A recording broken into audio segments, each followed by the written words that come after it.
Welcome back to Revise and Resubmit, and welcome to another weekend book review. I'm Pavlov. And I'm Nikita.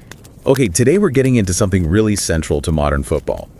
The whole landscape of club ownership, how it's changing, not just in England, but, well, everywhere. Yeah, it's a huge topic, and you sent over some fascinating stuff for us to look through. Absolutely. So our mission, if you like, is to sort of unpack the big trends, What makes different owners tick? What are the consequences? We'll go right back To the very beginning. Exactly.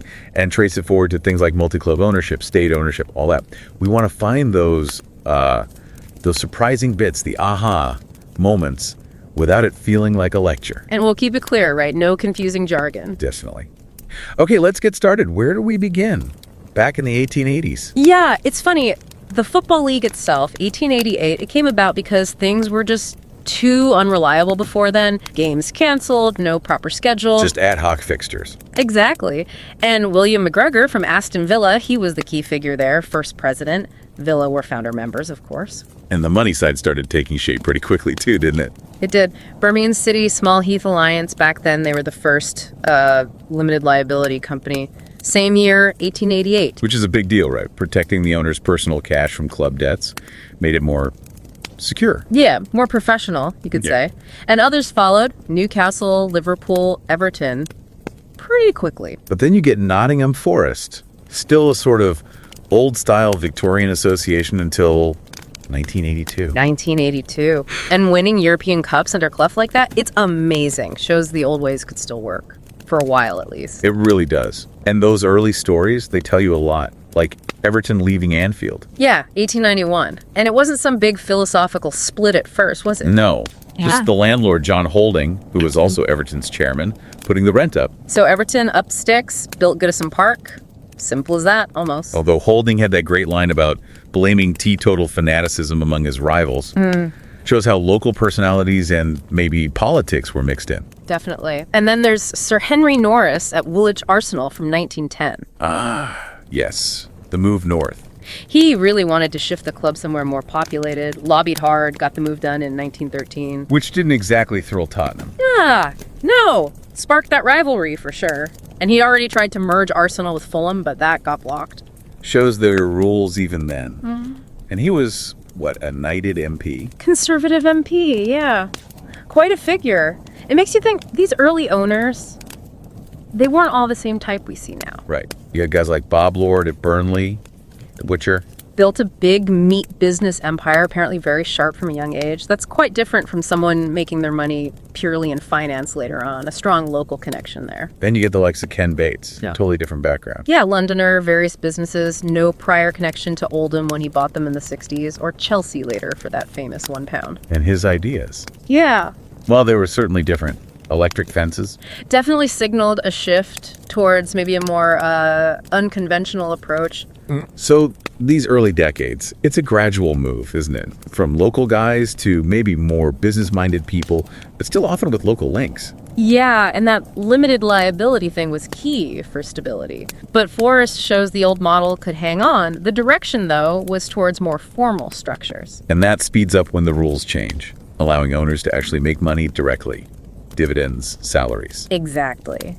Suddenly, owning a club looks a bit more attractive financially, not just for status or passion. Which leads us to Spurs, right?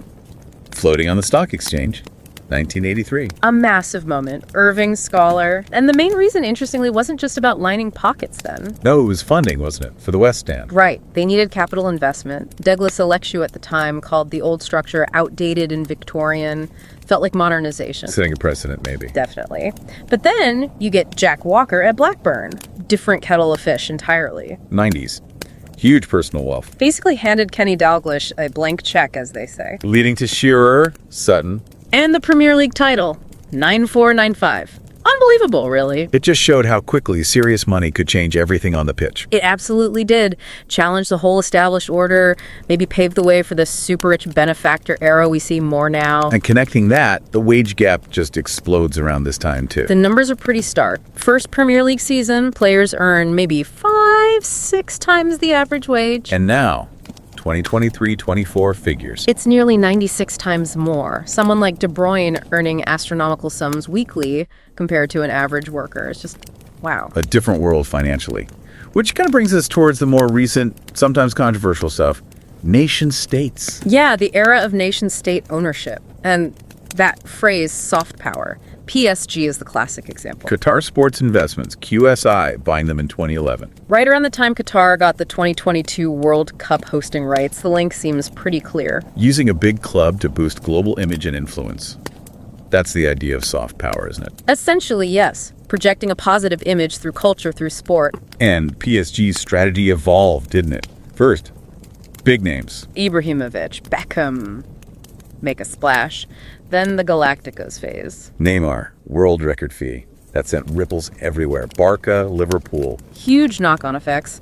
But more recently, they seem to be focusing on younger French talent, a new training ground. Al Khalifi even said he wants an all-Parisian team eventually. Ambitious. And El Khalifi himself. His rise within UEFA, becoming ECA chairman. Head of the European Club Association, that's big. It shows how integrated this kind of ownership has become.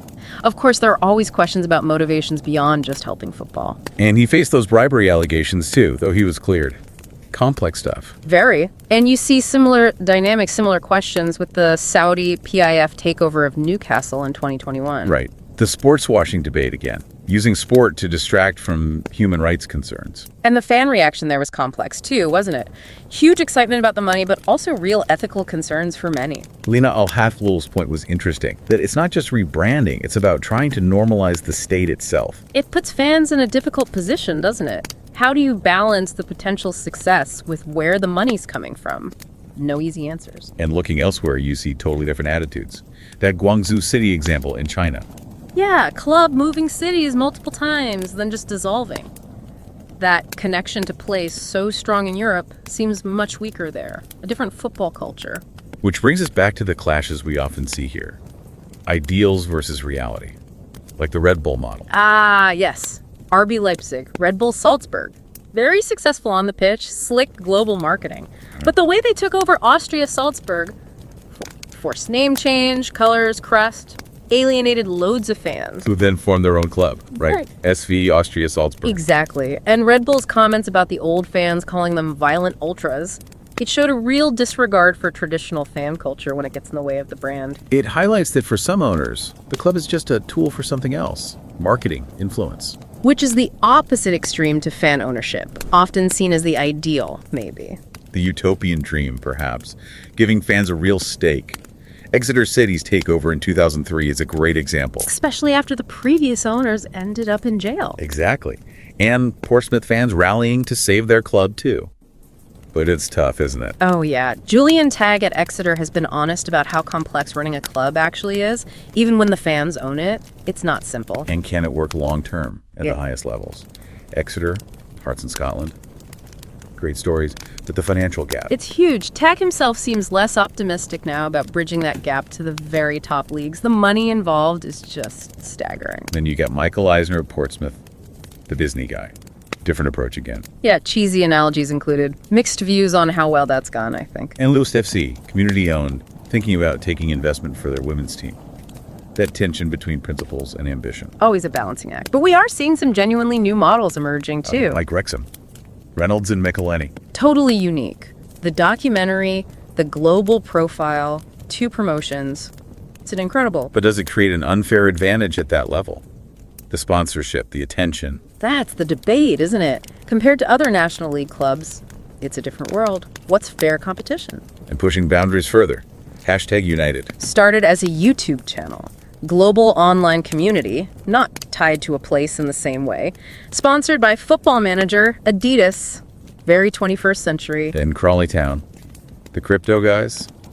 YGM United. Yeah, NFTs, aiming to be the internet's team.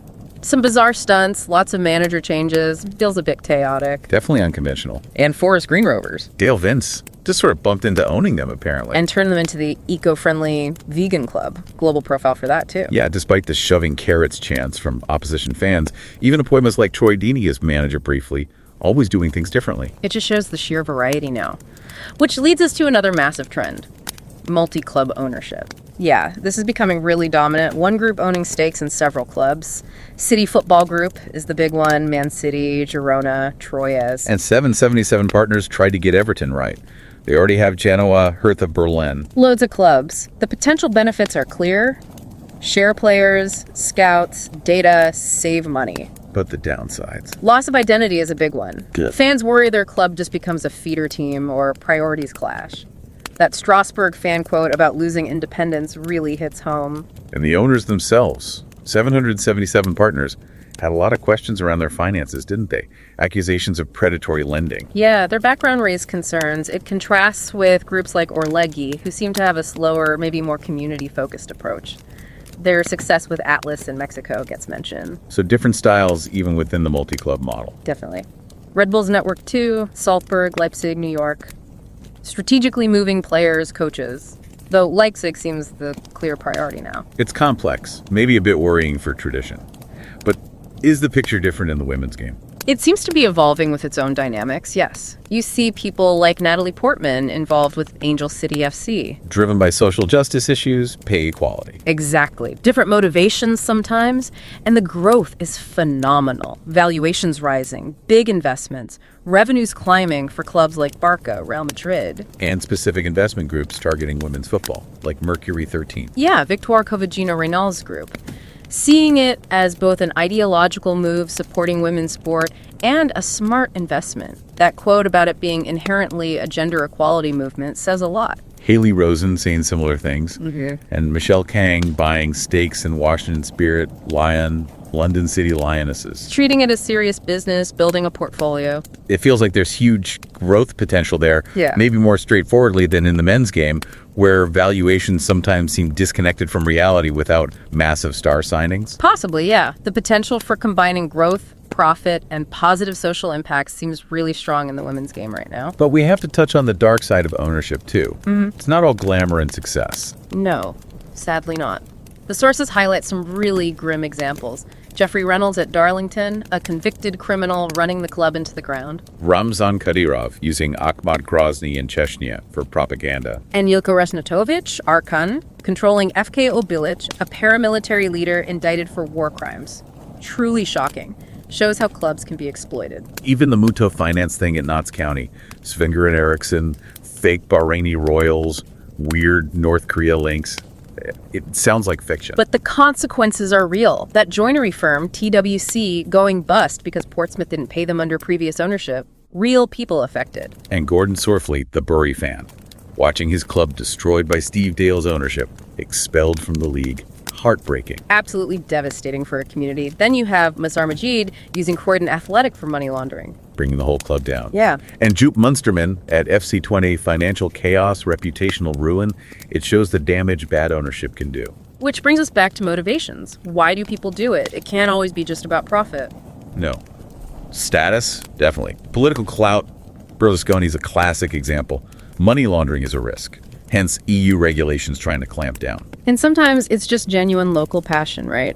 Peter Coates at Stoke City, a lifelong fan. So what do fans actually want? Seems like stability, ambition, but realistic ambition. Someone who sees themselves as looking after the club. Yeah, custodian. Someone with a long-term plan. Although, interestingly, a lot of fans just want success on the pitch, maybe understandably. But the financial reality, especially in the EFL, is worrying. Rick Perry's warnings about insolvency, unsustainable wages. It feels precarious for many clubs. Even the Premier League, while dominant, might be seeing TV rights plateauing a bit. So looking ahead, what's next? An independent regulator. Will that help? That's the hope for some. Maybe more fans turning to smaller clubs if they get disillusioned with the top. Multi-club ownership seems here to stay, though. Almost certainly. And these newer models, like #United, Spencer Owen talking about experimental content, different leagues, that feels like part of the future too. So, summing up, it's been quite a journey, hasn't it?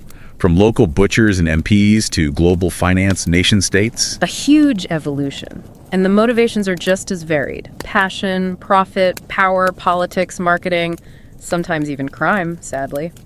We've seen the pros and cons of different models, fan-owned ideals versus multi-club realities.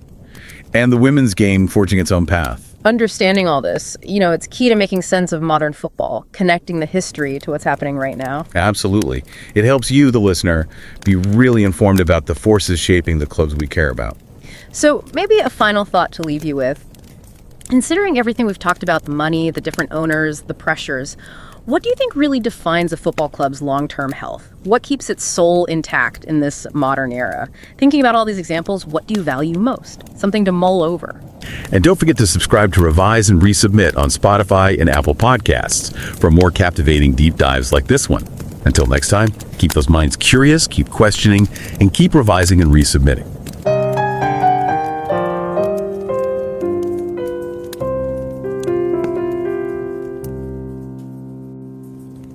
Revise and রিসাবমিটে স্বাগত। আপনারা শুনছেন আমাদের weekend বুক review পর্ব। আমি নিকিতা। আর আমি Pavlov. আজ আমরা একটা দারুণ বই নিয়ে কথা বলবো, তাই না? হ্যাঁ, একদম। নিক মিলারের লেখা হু ওনস ফুটবল, মানে কে ফুটবলের মালিক। ঠিক। আর বইটা ব্লুমসবেরি থেকে প্রকাশিত। প্রথমেই লেখক নিক মিলার আর অবশ্যই প্রকাশক ব্লুমসবেরিকে ধন্যবাদ জানাতেই হয়। বেশ জরুরি একটা বই, মানে এই সময়ের জন্য। অবশ্যই, বিশেষ করে ফুটবলের মালিকানা নিয়ে যা চলছে, মানে বিষয়টা সত্যি এখন একটা জটিল ধাঁধার মতো। ক্লাবের আসল মালিক কে? হ্যাঁ, সেটাই। সমর্থকরা নাকি স্থানীয় ব্যবসায়ীরা, নাকি এখন যেমন দেখছি মানে বিশাল বিশাল কর্পোরেশন বা অন্য দেশের সরকার? বইটাতে এই দিকগুলো নিয়ে তো কথা বলা হয়েছে। আমরাও বইটার কিছু অংশ থেকে পাওয়া তথ্যের ভিত্তিতেই আজকের আলোচনাটা করব আর কি। আচ্ছা, মানে মালিকানাটা এখন আর শুধু লোকাল থাকছে না, তাই তো? না না, একেবারে না। বিলিয়নিয়ারে তো আছেনই, সাথে বড় বড় মাল্টিন্যাশনাল কোম্পানি, এমনকি বিভিন্ন রাষ্ট্র মাঠে নেমে পড়েছে। তো এই বইয়ের সূত্রে ধরেই আমরা একটু বোঝার চেষ্টা করি, মানে কেন এই পরিবর্তনটা হচ্ছে আর এর প্রভাবটাই বা কি পড়ছে ফুটবলের উপর। আচ্ছা, শুরু করা যাক টাকার অঙ্কটা দিয়ে। ব্যাপারটা তাহলে বুঝতে সুবিধা হবে। যেমন ধরুন 1992 সালে, মানে যখন প্রিমিয়ার লিগ শুরু হলো, তখন খেলোয়াড়দের গড় আয় ছিল সাধারণ মানুষের আয়ের চেয়ে প্রায় 5.5 গুণ বেশি। 5.5 গুণ? আচ্ছা। আর এখন তো কেভিন ডি ব্রুনার মতো টপ প্লেয়াররা সপ্তাহে ধরুন প্রায় 4 লক্ষ পাউন্ড আয় করেন। 4 লক্ষ পাউন্ড প্রতি সপ্তাহে? হ্যাঁ, যেটা কিনা গড় সাপ্তাহিক বেতনের প্রায় 96 গুণ, মানে আকাশ পাতাল তফাৎ। ভাবা যায় না, এই এনর্মাস টাকার খেলাটাই তো আসলে মালিকানার ধরনটাকে প্রভাবিত করছে, তাই না? একদম। খুব ভালো একটা উদাহরণ হলো ম্যানচেস্টার ইউনাইটেড আর গ্লেজার পরিবার। ওরা যেভাবে ক্লাবটা কিনলো, হ্যাঁ, ওই যে লেভারেজড বাই আউট বলে যেটাকে। ঠিক, মানে ক্লাবের নিজেরই ভবিষ্যতের আয়ের ওপর ভরসা করে লোন নেওয়া, সেই টাকা দিয়ে ক্লাব কেনা, আর তারপর সেই লোনের বোঝাটা চাপিয়ে দেওয়া ক্লাবেরই ঘাড়ে। এটা তো সাংঘাতিক ব্যাপার। হ্যাঁ, আর প্রায় 2 দশক ধরে ওরা ক্লাব থেকে প্রচুর টাকা বের করেও নিয়েছে, মানে ডিভিডেন্ড বা অন্য ফর্মে। সমর্থকদের মধ্যে এটা নিয়ে অনেক ক্ষোভ ছিল, আছেও। বিভীষিকা বললেও কম বলা হয়। এর ঠিক উল্টো দিকের ছবিটাও তো আছে, যেমন ধরুন ম্যানচেস্টার সিটি। হ্যাঁ, ম্যান সিটি। ওখানে আবার শেখ মনসুরের বিপুল বিনিয়োগ। ক্লাবের সাফল্য তো এসছে চোখে পড়ার মতো। বিশ্ব সেরা কোচ, সেরা প্লেয়ার, স্টেডিয়াম থেকে ট্রেনিং গ্রাউন্ড, সবই তো অত্যাধুনিক। ঠিক, কিন্তু এর সাথেই আবার অন্য একটা বিতর্ক জড়িয়ে গেছে, তাই না? ওই যে স্পোর্টস ওয়াশিংয়ের অভিযোগটা। হ্যাঁ, এই টার্মটা এখন খুব শোনা যায়। মানে ফুটবল ক্লাবের যে অমোচ প্রশংসা, সেটাকে ব্যবহার করে কোনো দেশের ধরুন নেতিবাচক ভাবমূর্তি ঢাকা দেওয়া বা মানবাধিকার লঙ্ঘনের মতো সিরিয়াস বিষয় থেকে মানুষের নজর ঘোরানোর চেষ্টা করা আর কি। আচ্ছা আচ্ছা, কাতার আর পিএসডির ক্ষেত্রেও তো অনেকটা এই একই রকম আলোচনা হয়। হ্যাঁ, কাতার স্পোর্টস ইনভেস্টমেন্টস বা কিউএসআই যখন পিএসজি কিনলো, অনেকেই বলেন এর মূল উদ্দেশ্য ছিল বিশ্বমঞ্চে কাতারের প্রভাব বাড়ানো। নেইমার, এমবাপে, মেসি, এদের মতো সুপারস্টারসদের এনে ক্লাবের ব্র্যান্ড ভ্যালু তো সত্যি আকাশ ছোঁয়া হয়ে গেছিল। অবশ্যই, কিন্তু এর পেছনের ভূ রাজনৈতিক উদ্দেশ্য নিয়ে প্রশ্নটা কিন্তু থেকেই যায়। যদিও মানে মালিকপক্ষ সবসময়ই বলে যে তারা একটা ফ্রসি ব্র্যান্ডকেই তুলে ধরতে চাইছে। আর নিউক্যাসলের ব্যাপারটা, সাউদি পাবলিক ইনভেস্টমেন্ট ফান্ডের মালিকানায় যাওয়াটা, ওটা তো আরও সরাসরি উদাহরণ মনে হয়। হ্যাঁ, ওটা আরও স্পষ্ট। যদিও আগের মালিকের প্রতি সমর্থকরা এতটাই বিরক্ত ছিল যে এই পরিবর্তনকে তারা স্বাগতই জানিয়েছে। কিন্তু তাতেও তো সমালোচনা কমেনি। মানে সৌদি আরবের মানবাধিকার রেকর্ড নিয়ে প্রশ্নগুলো তো উঠছে। আর এতে ফুটবল আর রাজনীতির মধ্যেকার সীমারেখাটা মানে সত্যি খুব ঝাপসা হয়ে যাচ্ছে। কিন্তু আবার সমর্থকদের দিক থেকেও তো ভাবতে হবে, তাদের বহুদিনের হতাশা, ক্লাবের প্রতি ভালোবাসা, সেটাও তো সত্যি। ঠিক। আচ্ছা, এই রাষ্ট্র বা বড় কর্পোরেশন ছাড়াও তো অন্য রকম মালিকানার মডেলও আছে, তাই না? আছে তো। যেমন ধরুন রেড বুলের ব্যাপারটা, ওরা তো একই সাথে সালজবুর্গ, লাইপজিগ এরকম একাধিক ক্লাব চালায়। হ্যাঁ, এটা নিয়েও তো বিতর্ক আছে। মানে একটা ক্লাব নাকি অন্যটার ফিডার ক্লাব হিসেবে কাজ করে।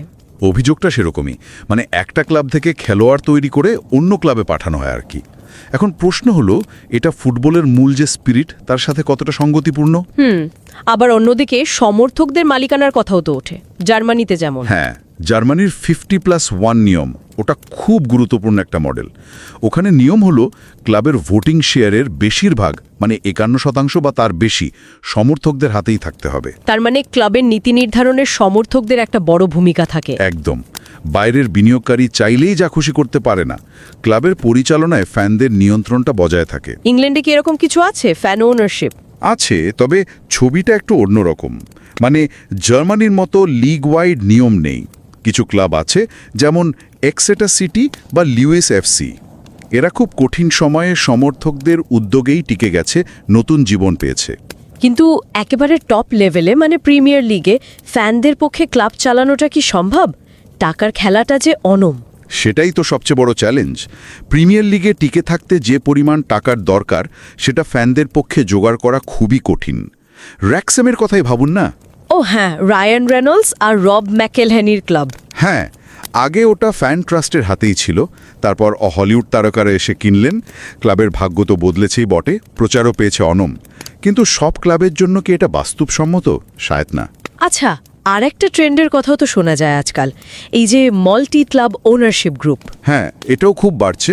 যেমন ধরুন সিটি ফুটবল গ্রুপ, সিএফজি বা 777 পার্টনার্স। এরা কি করছে? বিশ্বজুড়ে অনেকগুলো ক্লাব কিনে একটা নেটওয়ার্ক তৈরি করছে। আচ্ছা, এতে কি লাভ হয়? অনেক রকম সুবিধা, খেলোয়াড় কেনাবেচা, স্কাউটিং ডেটা শেয়ার করা, কোচিংয়ের কৌশল আদান প্রদান, মানে একটা সেন্ট্রাল সিস্টেম থেকে অনেক কিছু করা যায়, যেটা একটা ক্লাবের একার পক্ষে হয়তো কঠিন। উদাহরণ আছে এরকম, মানে সাফল্যের? আছে তো। এই যেমন স্পেনের জিরোনা সিটি গ্রুপের ক্লাব, ওদের উত্থানটা তো চোখে পড়ার মতো। আবার উল্টোটাও হয়। মানে এমনও ঝুঁকি থাকে যে কোনো একটা ক্লাবের নিজস্ব পরিচিতিটাই হারিয়ে গেল। হয়তো তাকে শুধু অন্য বড় ক্লাবে সাপোর্টিং রোলে ব্যবহার করা হচ্ছে। ফ্রান্সের ট্রয়েস ক্লাবের উদাহরণ দেওয়া যায় এক্ষেত্রে। বোঝা যাচ্ছে। বইটাতে কি এই মালিকানার কিছু খারাপ দিক বা ঝুঁকির কথাও বলা আছে? হ্যাঁ, অবশ্যই। কিছু অন্ধকার দিকের কথাও আছে। যেমন ধরুন রাশিয়ার আনজি মাখাচকালা ক্লাবের কথা। আনজি, হ্যাঁ মনে পড়ছে। একসময় রবার্তো কার্লোস, স্যামুয়েল ইতো এদের মতো তারকাদের নিয়ে এসেছিল বিশাল বেতনে। ঠিক, মালিক বিশাল টাকা ঢেলেছিলেন। আবার যেই তার ব্যবসায় লোকসান হলো, রাতারাতি ক্লাবের বাজেট কমিয়ে দিলেন। ফলাফল, ক্লাবটা প্রায় হারিয়ে যেতে বসেছিল। নন অ্যাথলেটিক। হ্যাঁ, ওটাও একটা ভয়াবহ ঘটনা। ক্লাবের মালিকের বিরুদ্ধে অভিযোগ উঠেছিল যে সে ক্লাবটাকে টাকা পাচারের জন্য ব্যবহার করছে। বাপরে। আর ভুল মালিকের হাতে পড়ে কি হতে পারে তার সবচেয়ে দুঃখজনক উদাহরণ হয়তো বেরি এফসি। ইংল্যান্ডের অন্যতম পুরনো ঐতিহাসিক একটা ক্লাব। হ্যাঁ, ওরা তো ফুটবল লিগ থেকেই বহিষ্কৃত হয়ে গেল। ঠিক, শুধুমাত্র ফিনান্সিয়াল মিসম্যানেজমেন্টের কারণে। এই উদাহরণগুলো আসলে বারবার মনে করিয়ে দেয় যে ক্লাবের মালিকানা কার হাতে যাচ্ছে, সেই সিদ্ধান্তটা কতটা গুরুত্বপূর্ণ। একটা ভুল সিদ্ধান্ত পুরো ক্লাবের অস্তিত্ব বিপন্ন করে দিতে পারে। সত্যি। তবে সব বিনিয়োগই কি এরকম বিতর্কিত বা নেতিবাচক? কিছু ভালো দিকও তো নিশ্চয়ই আছে। অবশ্যই আছে। যেমন ধরুন নারী ফুটবলে এখন বেশ বড় অঙ্কের বিনিয়োগ আছে। হ্যাঁ, এটা তো খুব পজিটিভ একটা ডেভেলপমেন্ট। ন্যাটালি পোর্টম্যানের মতো সেলিব্রিটিরা অ্যাঞ্জেল সিটির মতো ক্লাবের মালিকানায় যুক্ত হচ্ছেন। মার্কারি 13 গ্রুপ নামে একটা সংস্থা তো $100 মিলিয়ন ফান্ড তৈরি করেছে। লক্ষ্য হলো 13টা মহিলা ক্লাব কেনা। দারুণ তো। আর এখানে বিনিয়োগকারীরা শুধু লাভের অঙ্কটা দেখছেন না, জেন্ডার ইকোয়ালিটির মতো সামাজিক বিষয়গুলোকেও গুরুত্ব দিচ্ছেন। এটাও একটা বড় পরিবর্তন। তার মানে ফুটবলের মাধ্যমে সামাজিক পরিবর্তনের চেষ্টাও হচ্ছে। আবার ধরুন ফরেস্ট গ্রিন রোভার্স, ওরা পরিবেশ সচেতনতা নিয়ে কাজ করছে। পুরোপুরি vegan club, ecologically sustainable stadium বানিয়েছে। আবার #ইউনাইটেড নামে একটা ক্লাব তৈরি হয়েছে, পুরোটাই অনলাইন কমিউনিটিকে ভিত্তি করে। মানে মালিকানার ধারণাটা নানা দিকে বিস্তৃত হচ্ছে। তাহলে এত সব আলোচনার পর মানে বইটার মূল সুরটা কোথায় দাঁড়াচ্ছে? ফুটবল ক্লাবের আসল পরিচয়টা কি? এটাই তো $1 মিলিয়ন প্রশ্ন, তাই না? এটা কি শুধুই একটা ব্যবসা, একটা ইনভেস্টমেন্ট ভেহিকল, নাকি তার চেয়েও বেশি কিছু? একটা কমিউনিটি, একটা ঐতিহ্য যার শিকড় অনেক গভীরে। আর মালিকানার এই যে এতগুলো মডেল আমরা দেখলাম, রাষ্ট্র, কর্পোরেট, ফ্যান, মাল্টি ক্লাব, এরা কি একসাথে চলতে পারবে নাকি সংঘাত অনিবার্য? হয়তো সময়ই এর উত্তর দেবে। তবে আমার মনে হয় বইটাও সেই ইঙ্গিতই দেয় যে মালিক যেই হন না কেন, সরকার, বড় কোম্পানি, সমর্থক গোষ্ঠী বা কোনো ব্যক্তিবিশেষ, ক্লাবের যে মূল সত্তাটা, মানে তার ইতিহাস, তার সমর্থক, তার কমিউনিটির সাথে তার যে যোগসূত্র, সেটাকে উপেক্ষা করলে লম্বা রেসে টিকে থাকা মুশকিল। ঠিক। এখন আমাদের সকলেরই ভাবার বিষয় হলো, এই যে ফুটবল দুনিয়াটা এত দ্রুত বদলাচ্ছে, তার মধ্যে ক্লাবের এই মৌলিক সত্তাটাকে, এই আত্মাকে বাঁচিয়ে রাখার উপায়টা কি হতে পারে? এটাই শায়দ মূল চ্যালেঞ্জ। গভীর প্রশ্ন। আচ্ছা, যারা এই বইটা নিয়ে মানে হু ওনস ফুটবল নিয়ে আরও একটু বিস্তারিত জানতে চান, তাদের জন্য একটা ভালো খবর আছে। ও হ্যাঁ, ওই একাডেমিক রিভিউটার কথা বলছো তো? হ্যাঁ, এই বইটার ওপর একটা একাডেমিক বুক রিভিউ ছাপা হয়েছে বেশ নামকরা একটা স্পোর্টস জার্নালে, সকার অ্যান্ড সোসাইটি। হ্যাঁ, খুব ভালো মানের জার্নাল ওটা। রিভিউটা বেশ গভীর, বিশ্লেষণধর্মী। ওই প্রবন্ধটার লিংক আমরা অনুষ্ঠানের শো নোটসে দিয়ে দিয়েছি। আগ্রহীরা চাইলে সেখান থেকে দেখে নিতে পারেন। নিশ্চয়ই। তাহলে আজকের মতো এখানেই শেষ করি। হ্যাঁ, করা যাক। শোনার জন্য ধন্যবাদ। আবার কথা হবে পরের পর্বে। ধন্যবাদ।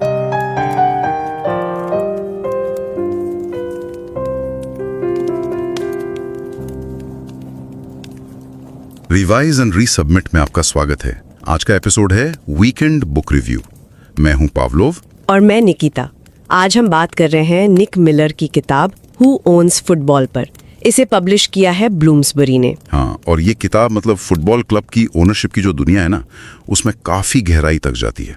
बिल्कुल, कैसे वो पुराने जमाने के लोकल कसाई टाइप मालिक से लेकर आज के ग्लोबल इन्वेस्टर्स और यहाँ तक के पूरे देश मालिक बन गए हैं। सही कहा। ये जो बदलाव है ओनरशिप में, ये कमाल का है। और किताब सिर्फ मालिकों की बात नहीं करती, बल्कि फुटबॉल की इकोनॉमिक्स कैसे बदली है वो भी बताती है। हाँ, वो तो है। एक बहुत इंटरेस्टिंग फैक्ट है इसमें। 1992 में एक एवरेज फुटबॉलर वो आम आदमी से करीब 5.5 गुना ज्यादा कमाता था। अच्छा, 5.5 गुना, ठीक है। पर 2024 में अंदाजा लगाओ। काफी ज्यादा होगा अब तो। 96।